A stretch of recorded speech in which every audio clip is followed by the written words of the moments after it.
Apakah cuma Tuhan yang boleh menghakimi? Only God can judge me. Dan itu menjadi pertanyaan bagi banyak orang ketika mereka ditegur tentang kesalahan mereka. Dan biasanya mereka mulai katakan kepada temannya, lu jangan hakimi gue dong, gitu, ya kan? Oke, ini pengertiannya. Roma 14 ayat 10 mengatakan begini, tetapi engkau, mengapakah engkau menghakimi saudaramu? Atau mengapakah engkau menghina saudaramu? Sebab kita semua harus menghadap tahta pengadilan Allah. Betul. Tugas daripada penghakiman, apalagi nanti penghakiman at the end, itu semuanya tugas daripada Tuhan.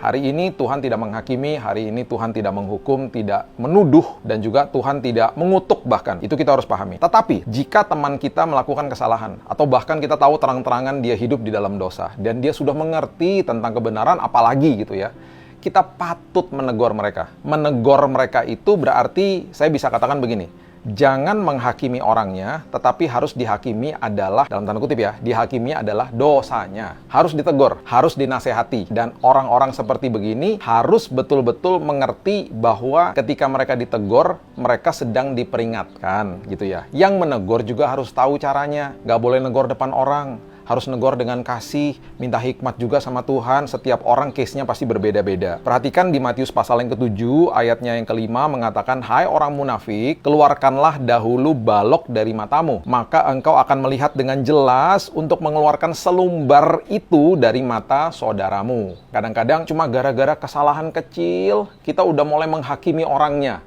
Padahal ada balok di dalam hidup kita yang kita nggak lihat. Kita mungkin hidup di dalam pornografi, hidup di dalam perzinahan, hidup di dalam hal-hal yang sangat-sangat berdosa. Bahkan terus-menerus kita hidup dalam dosa. Cuma tiba-tiba mentang-mentang satu orang datang telat ke sebuah ibadah, kita hakiminya luar biasa. Wah, kamu nggak menghormati Tuhan, tidak mencintai Tuhan, dan lain sebagainya.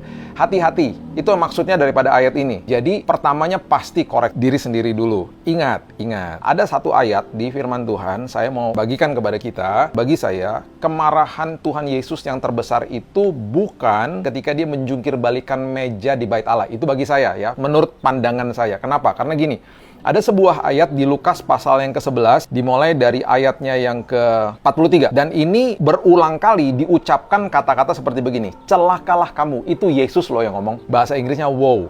Bahasa aslinya mati saja kamu. Itu keras banget loh bahasa itu.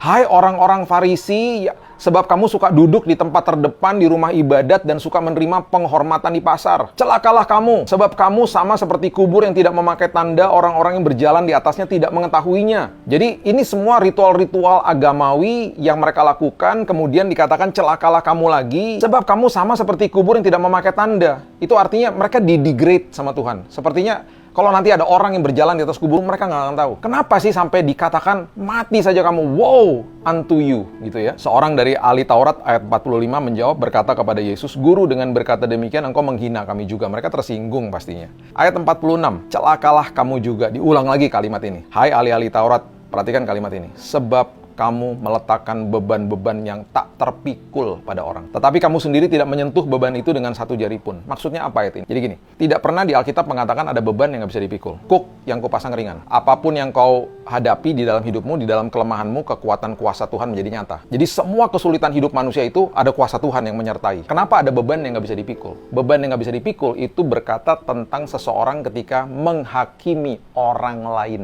Menghakimi orang lain. Makanya banyak orang ketakutan datang ke gereja, karena banyak orang di gereja justru yang menghakimi orang lain. Benci dosanya, jangan benci orangnya. Jangan orangnya dikucilkan, orangnya dianggap sebelah mata, dan lain sebagainya. Ingat, kita juga mungkin pernah loh di dalam kondisi seperti begitu, dan justru kita diberikan kasih karunia, ditegur dengan baik, dan lain sebagainya. Ingat, kita harus saling mengasihi sama seperti Kristus mengasihi kita. Jadi standarnya tuh Kristus yang mengasihi kita. Jadi sekali lagi, kalau diajarkan kasih yang tanpa kondisi, betul, kasih tanpa kondisi. Tetapi persetujuan tentang perilaku seseorang itu tidak boleh tanpa kondisi. Harus dengan kondisi. Jadi kalau dia berlaku salah, apalagi hidup dalam dosa, patut ditegur. Jadi yang dihakimi dosanya, bukan orangnya. Perhatikan itu dengan baik, dan hiduplah saling mengasihi, kasihlah orang itu tanpa kondisi, tetapi approval dari tindakan dia, kita setuju atau tidak dengan tindakan dia, itu harus dengan kondisi. Dengan kondisi maksudnya ya kamu harus seturut dengan firman Tuhan. Kalau kamu salah, aku minta hikmat supaya aku bisa menegur kamu empat mata, menegurnya juga pastinya dengan kasih Kristus. God bless you.